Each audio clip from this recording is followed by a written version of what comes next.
बाकी मुझे पता था कि ये इस तरीके से एज ए लास्ट रिजॉर्ट अगर हुआ तो ये होगा। उस वक्त तो जाहिर मैंने ये बात नहीं करनी थी ना, वरना तो उन्होंने उससे अगला एजेंडा भी लेके चल पड़ना। जी, तो वीडियो के स्टार्ट में आप एक टीजर मुलाहिजा कर चुके कि मिर्ज़ा साहब ने एक वीडियो रिकॉर्ड करवाई और उसके अंदर एक बात कही कि मुझे तो पता था ये होना था, बोला नहीं इसलिए कि फिर इन्होंने यानी मौलवियों ने इसी तरफ चल पड़ना था कादियानियों के हवाले से।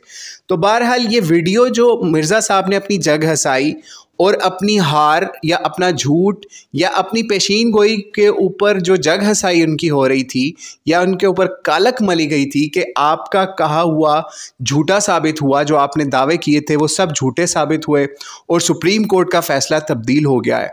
तो उसके ऊपर हमने वीडियो बनाई और उसके ऊपर मिर्ज़ा साहब ने कमेंट भी किया, वो हम पहला इनका रिस्पॉन्स दिखा भी चुके। दूसरा रिस्पॉन्स इन्होंने हमारी उस वीडियो के ख़िलाफ़ ये किया कि अब उस सारी बेइज्जती को ख़त्म करने के लिए इन्होंने एक नया पैंतरा बदला, वीडियो अपलोड करवाई और शो किया कि जनाब मैं तो इस पे बात भी नहीं करना चाहता था, लेकिन ये मजबूरन लाइव के अंदर सवाल आ गया इसलिए मैं इसके ऊपर बात कर रहा हूँ। और दूसरा ये कि जनाब ये तो फ़ैसला तब्दील हुआ ही नहीं है। तब्दील तो उस वक्त होता जब ये बिल्कुल 180 डिग्री पे जाता और जो पैरे हज़फ किए गए हैं उनकी बजाय ये नया काम करते, यानी उनके अपोजिट, उन पैरों के अपोजिट ये फैसला लिखा जाता, तो फिर मैं इसको मानता है तब्दील हुआ है। तो भाई एक जाहिल अनपढ़ भी ये बात समझ सकता है, कुजा कि आज का इंजीनियर ये बात कर रहा हो, या हमें तो लगता है इसकी डिग्री भी अब चेक करवानी पड़ेगी कि कहीं पाकिस्तान के अंदर जिस तरह बाकियों की डिग्रियां बाद में जाली निकलती हैं कि इसकी भी ना वैसी जाली निकल आए। ठीक है, बाद में पता चला किसी मोहल्ले की मस्जिद का मौलवी था तो पैसा दे के तो लग गया जनाब ये इंजीनियरिंग के फील्ड के अंदर। पाकिस्तान में सब कुछ मुमकिन है। तो बहरहाल हुआ कुछ यूं कि इन्होंने अपना पैंतरा बदला और इन्होंने वो जहालत दिखाई जो कि एक नुक्ता भी अगर लॉ के अंदर किसी फैसले के अंदर से हटा दिया जाए तो वो पता चलता है कि फैसला तब्दील हो गया है। एक पेज के ऊपर एक लाइन ख़त्म कर दी जाए तो हर बंदा कह सकता है कि ये इस वक्त फैसला तब्दील हो गया है। इसी तरीके से लॉ के अंदर आप एक पूरा पैराग्राफ, 1 से 2 पैराग्राफ निकाल दें और फिर इस जैसे जाहिल सामने आके ये चीज़ें शो कर रहे हों कि फ़ैसला तब्दील नहीं हुआ, और ये भी साथ कहने लग जाएं कि मुझे ये भी पता था कि ऐसा मामला हो जाना है। यानी एक तरफ कह रहा है कि ये मामला हो जाना था, मुझे पता भी था, फिर भी मैंने ये बात नहीं की। तो आज हम आपको ये भी दिखाएंगे मिर्ज़ा साहब के मुंह से ही कि जो बंदा जिसको ये बात पता हो कि ये बात ऐसे है और वो उस बात को छुपा ले तो वो क्या होता है। आप मिर्ज़ा साहब की ज़ुबानी ज़रा सुनिए, फिर हम उसके ऊपर भी बात करते हैं। बाकी मुझे पता था कि ये इस तरीके से एज ए लास्ट रिजॉर्ट अगर हुआ तो ये होगा। उस वक्त तो जाहिर मैंने ये बात नहीं करनी थी ना, वरना तो उन्होंने उससे अगला एजेंडा भी लेके चल पड़ना। इसमें ये साबित भी हो गया कि तकी उस्मानी ने बिल्कुल झूठ बोला था। अब आप कह रहे होंगे झूठ का फतवा इतना बड़ा लगा रहे हैं, सबसे हल्का फतवा यही है, वरना अगर दूसरा फतवा लगे तो मैं कहूंगा तकी उस्मानी ने मुनाफिकत की थी। तो वो नहीं मैं कहता मुनाफिकत, ये कि पता था तो जानबूझ के छुपाया, तो मुनाफिकत है ना। झूठ बोला या उसकी एक्सटेंशन करनी है तो जहालत का सबूत दिया, और वही हम आपको बता रहे हैं, इनके मौलवी भी जाहिल हैं। जी, तो आपने सुन लिया, मिर्ज़ा साहब ने अपने आप को खुद मुनाफिक कहा है। ठीक है, अपने आप को खुद मुनाफिक कहा है कि अगर कोई बंदा बात जानता हो और वो उसको छुपा ले, मिर्ज़ा साहब खुद कह रहे हैं कि इनको पता था इस फैसले के हवाले से कि यही आना है या इस तरह का होना है, लेकिन मैंने नहीं कहा था। तो अब आप खुद बताइए कि मिर्ज़ा साहब क्या अपने आप को मुनाफिक कह रहे हैं या नहीं कह रहे। हम नहीं कह रहे उनको मुनाफिक, वो अपनी ज़ुबान से खुद इकरार कर चुके हैं। ठीक है, अब अगले स्टेप के ऊपर चलते हैं। फिर इन्होंने अपनी इसी वीडियो के अंदर ये बात कही कि हम तो वक्त का अब आप इंतज़ार करें, मामला ठंडा होने दें। ठीक है, आपने मिर्ज़ा साहब की ये भी वीडियो भी आपको लगा देते हैं, इसलिए आप वक्त का इंतजार करें, इस मामले को ठंडा होने दें और इंशाअल्लाह ताला मैं कुछ अर्से बाद इसके ऊपर कलाम करूंगा इंशाअल्लाह ताला। क्या मिर्ज़ा साहब की आपने वीडियो सुन ली? कहते हैं कि ठंडा होने दे अब इस मामले को, फिर मैं इस बात पे कमेंट करूंगा। जबकि पहले ये क्या कह रहे थे वो जरा सुनिए। रहा उस फैसले में हमारी क्या रिजर्वेशन है वो इंशाअल्लाह हम रखेंगे। मेरी रिजर्वेशन वो नहीं है जो इन उलमा की है। कादियानी काम करते हैं, हमने तो करना है खत्म नबूवत में काम। जब ये एंटी कादियानी काम के लिए निकलेंगे तो हम इंशाअल्लाह ताला उस वक्त मौके को गनीमत जानते हुए इनके ऊपर ये एटम बम फेंकेंगे इंशाअल्लाह ताला। तैयार है ना मौलवियों? तो जो मैं करनी है इंशाअल्लाह। सिर्फ मैं इंतजार कर रहा हूं ये सारे जमा हो, क्योंकि ये बताने की कोशिश कर रहे हैं कि हमें ये फैसला एक्सेप्टेबल नहीं है और इसके खिलाफ हम प्रोटेस्ट करेंगे जब तक ये फैसला रिवर्स ना हो। फैसला तो रिवर्स कोई नहीं होना, जी, पहले कह रहे थे कि मामला जब गर्म होगा, ये मौलवी जो है सुप्रीम कोर्ट के करीब इकट्ठे होंगे, मैं उस वक्त इनके ऊपर एटम बम गिराऊंगा, या इस मामले के ऊपर जब लोहा गर्म होगा तो बात करूंगा। तो अब बताइए, लोहा गर्म था तो आप क्यों दबक के बैठ गए, या आप यजीदी हो गए?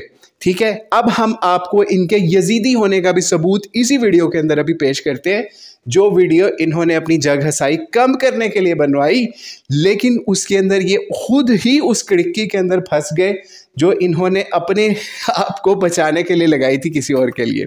तो आइए जरा ये सुनिए इनकी मुंह से अगली बात। अब मैं इसकी इंजीनियरिंग करना शुरू करूं तो औरिया मकबूल जान साहब तो जेल में गए हुए ना, तो कल मेरी भी खबर आ जाएगी और वो बिल्कुल जस्टिफाई होंगे मुझे पकड़ने में कि मैं मुल्क में आग लगा रहा हूं इस तरह की गुफ्तगू करके। जी, तो सुन लिया आपने, कहते हैं कि मैंने अगर इंजीनियरिंग करना शुरू कर दूं तो औरिया मकबूल जान जैसे गए हैं ना, मेरी भी खबर आ जाएगी कि मैं मुल्क में आग लगा रहा हूं ऐसी गुफ्तगू करने। अब इस मौक़िफ़ से इंजीनियर मिर्ज़ा ने ये चीज़ साबित कर दी कि इसके हैंडलर्स कौन है, ठीक है, और ये किन के इशारों के ऊपर नाचता है और किन यजीदियों के कहने के ऊपर ये बोलता है और किन यजीदियों के कहने पे चुप हो जाता है। यानी अगर इसके मुताबिक ये फैसला गलत है और ये ज़ुबान बाहर नहीं निकालता तो ये गूंगा शैतान भी हो जाता है, और दूसरी तरफ अपने आप को भी पहले क्या कह रहा था मुनाफिक, किस हवाले से वो भी आप देख चुके। लेकिन असल हुसैनियत ही यही है कि जिस वक्त पूरा माशरा एक तरफ हो जाए तो उस वक्त इमाम हुसैन का उसवा सामने आता है, जो ये जाहिल शख्स कभी कभार कहा करता था कि आपको हुसैनी बनना है, हुसैनियत पे आना है। तो भाई कहाँ गई आपकी हुसैनियत, कहाँ गई आपकी यजीदियत? हाँ, यजीदियत अब आ गई सामने कि जिस वक्त हुकूमती मामला आ जाए तो आपने आगे लेट जाना है। यानी दौरे हाजिर का अगर यजीद आगे आ जाए तो आपने लेट जाना है और वो कहना है मसलहत के तहत लेटा हूँ, और जिस तरह से बाकियों को पकड़ा जा रहा है मुझे भी ना पकड़ ले, तो इसलिए मैं अभी इसके ऊपर नहीं बोल रहा, बाद में मैं करूँगा काम इसके ऊपर। आप खुद सोचिए, एक काम को इस वक्त ये खुद फितना कह रहा है, खुद कह रहा है कि इससे आग लगेगी, इंतशार होगा, तो क्या बाद में जब ये बंदा बोलेगा उस मौक़िफ़ के ऊपर तो क्या उस वक्त इंतशार नहीं होगा, क्या उस वक्त फितना नहीं होगा? मिर्ज़ा साहब आप खुद बताइए।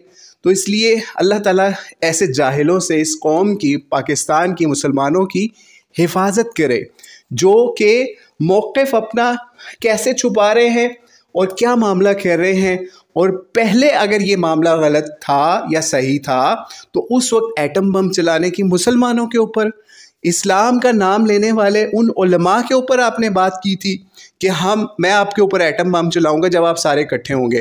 यानी इसको इतनी तकलीफ़ है कि अगर मुसलमानों के उलमा इकट्ठे भी हो जाएं किसी कॉज के ऊपर तो भी इसको चैन नहीं है, ठीक है। तो अब आप खुद सोच सकते हैं इसके हैंडलर्स इसको कैसे हैंडल कर रहे हैं, और आप खुद सोच लें कि औरिया मकबूल जान को भी जो पकड़ा है उसके ऊपर भी ये उन्हीं हैंडलर्स की तौसीक भी कर रहा है इसी वीडियो के अंदर।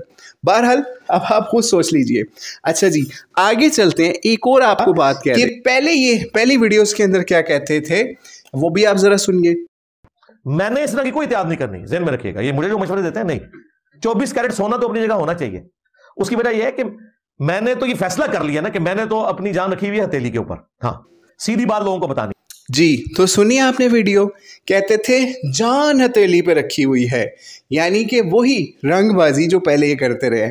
और आज जिस वक्त असल में इनके मुताबिक जिसको ये हक समझते थे, जिनको ये सच बात समझते थे, उसको अगर ये बंदा छुपा गया है तो अब आप खुद बताइएगा कि ये क्या चीज़ है।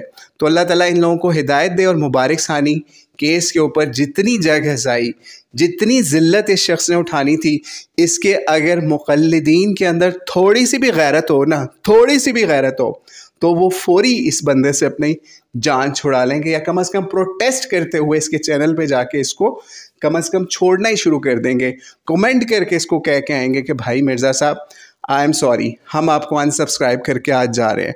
लेकिन ना तो इसके मुक़ल्लिदीन में गैरत है, ना इसके अंदर गैरत है कि इतनी गैरत खाता कि ये कह ही देता कि मेरे से गलती हो गई थी और उलमा जीत गए हैं, पाकिस्तान का कानून जीत गया है, सुप्रीम कोर्ट ने जो फ़ैसला दिया है, चाहे वो उलमा के प्रेशर पे दिया है या जो भी दिया है, वो तब्दील हो गया। अगर ये कम से कम उस सच का ही इजहार कर देता, कम से कम उस अपने मामले से रुजू ही कर देता।